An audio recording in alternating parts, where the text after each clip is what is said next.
Sedangkan Anies hanya mengandalkan tata kosmetik, patung-patung, stadion JIS, dan Formula E.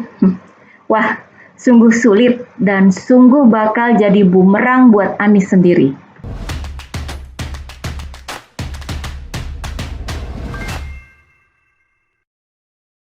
Hai guys, jumpa lagi dengan saya, Nina Nor. Bersama-sama kita akan mengulik dunia politik dengan awas, waras, dan cerdas.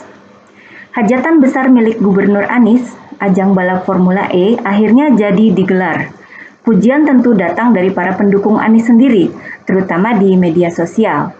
Ya, memang gelaran balap Formula E ini sejak awal sudah diduga keras, merupakan ajang pencitraan semata, karena Anies perlu panggung yang melibatkan pihak internasional untuk menaikkan level dirinya dari posisi seorang gubernur, bawahannya presiden, menjadi tokoh publik yang layak jadi presiden. Memang segampang itu analisanya, tanpa perlu berpikir keras.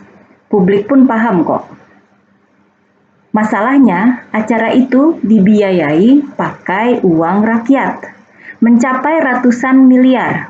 Bahkan sempat dihitung dengan segala perintilannya bisa mencapai 1,1 triliun rupiah.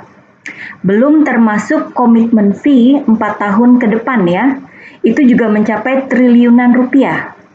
Komitmen yang dibuat Anies melewati batas masa jabatannya, dan itu tentunya melanggar aturan hukum yang berlaku.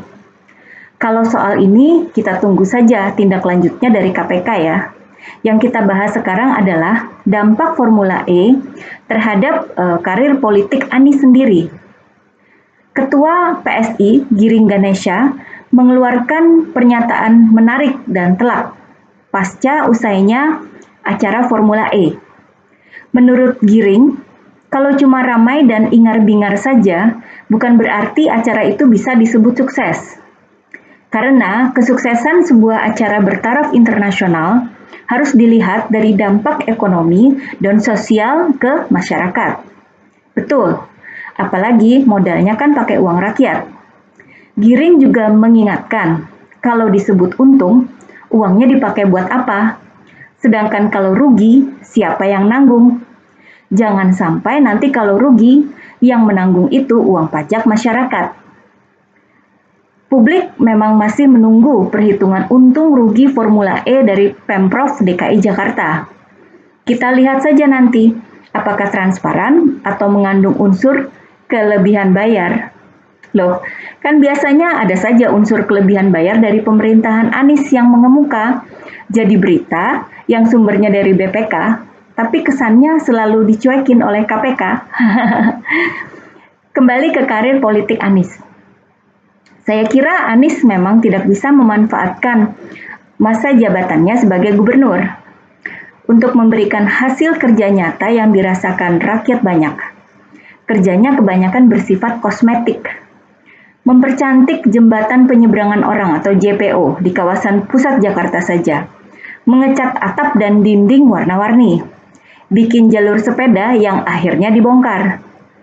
Bikin trotoar dengan biaya miliaran juga akhirnya dibongkar pasang. Lalu bikin patung di beberapa lokasi. Padahal masalah di Jakarta kan banyak.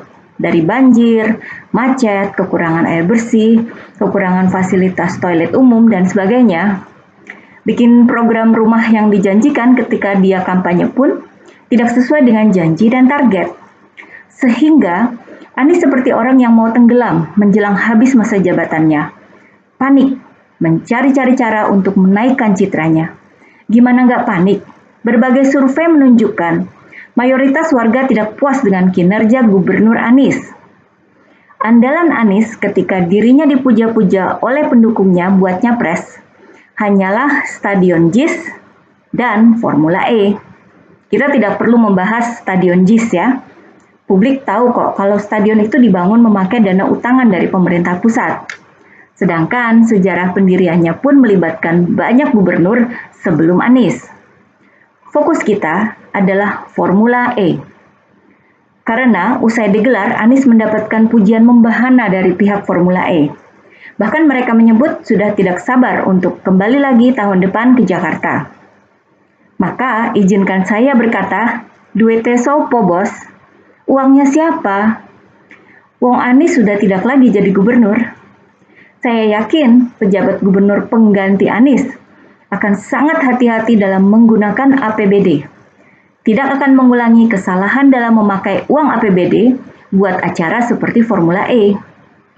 Tahun depan, ketika pihak Formula E menagih komitmen Anies menggelar balapan lagi, justru akan jadi momen pengingat buat publik bahwa DKI Jakarta pernah punya gubernur yang dengan ceroboh memakai ratusan miliar, bahkan triliunan rupiah uang rakyat untuk mewujudkan ambisi pribadinya, yang dengan jungkir balik berusaha keras agar hak interpelasi yang hendak dipakai oleh para wakil rakyat di DPRD tidak bisa digunakan terhadap dia, agar dia tidak perlu menjelaskan dengan transparan kepada para wakil rakyat itu tentang untung rugi Formula E.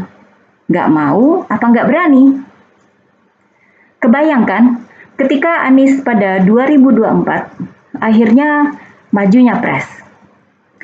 Bayangkan dalam debat capres, Formula E dipertanyakan ke Anies tentang perhitungan untung ruginya buat rakyat, tentang studi kelayakannya yang nggak benar, tentang komitmen yang melebihi masa jabatannya, yang akan sangat sulit bagi Anies untuk menjawabnya. Apa yang seharusnya sudah dia paparkan di depan para wakil rakyat DKI Jakarta, akhirnya ditagih lagi lewat debat capres. Bagaimana Anies akan menjawabnya tanpa ngibul? Entahlah, kita serahkan saja pada Anies. Belum lagi, jika ada yang mengingatkan bahwa saat digelarnya Formula E, pengunjung Ancol malah turun. Padahal, Ancol sebagai sebuah perusahaan dalam kondisi rugi ratusan miliar. Ada pula berita yang menyebut bahwa para pedagang di dekat sirkuit Formula E harus tutup selama ajang balap berlangsung. Bahkan, jika ada yang masih nekat buka, maka akan terancam ditutup permanen. Loh, kok jadi menutup mata pencaharian rakyat ya? Apalagi jika ada lawan debat Anies yang mengingatkan pada pernyataan Ketua Panitia Formula E, Ahmad Sahroni, yang dengan jelas menyatakan bahwa dana yang terkumpul dari sponsor jumlahnya lebih kecil dan jauh dari komitmen fee, sehingga dianggap tidak sebanding.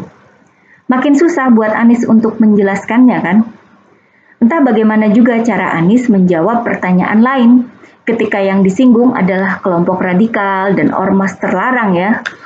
Anies jangan lupa bahwa Pilpres 2024 tidak akan sama dengan Pilkada DKI 2017. Mereka yang kerap disebut sebagai para capres akan sulit untuk disaingi Anies, hanya bermodalkan politik identitas.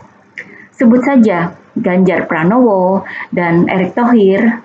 Mereka tidak punya program semacam Formula E yang memakai uang rakyat hingga triliunan rupiah tanpa kajian dan keuntungan yang jelas. Prestasi Ganjar dan Erick Thohir bisa disebut secara jelas dan terukur. Ada bentuk nyatanya, sedangkan Anies hanya mengandalkan tata kosmetik, patung-patung, stadion JIS, dan Formula E.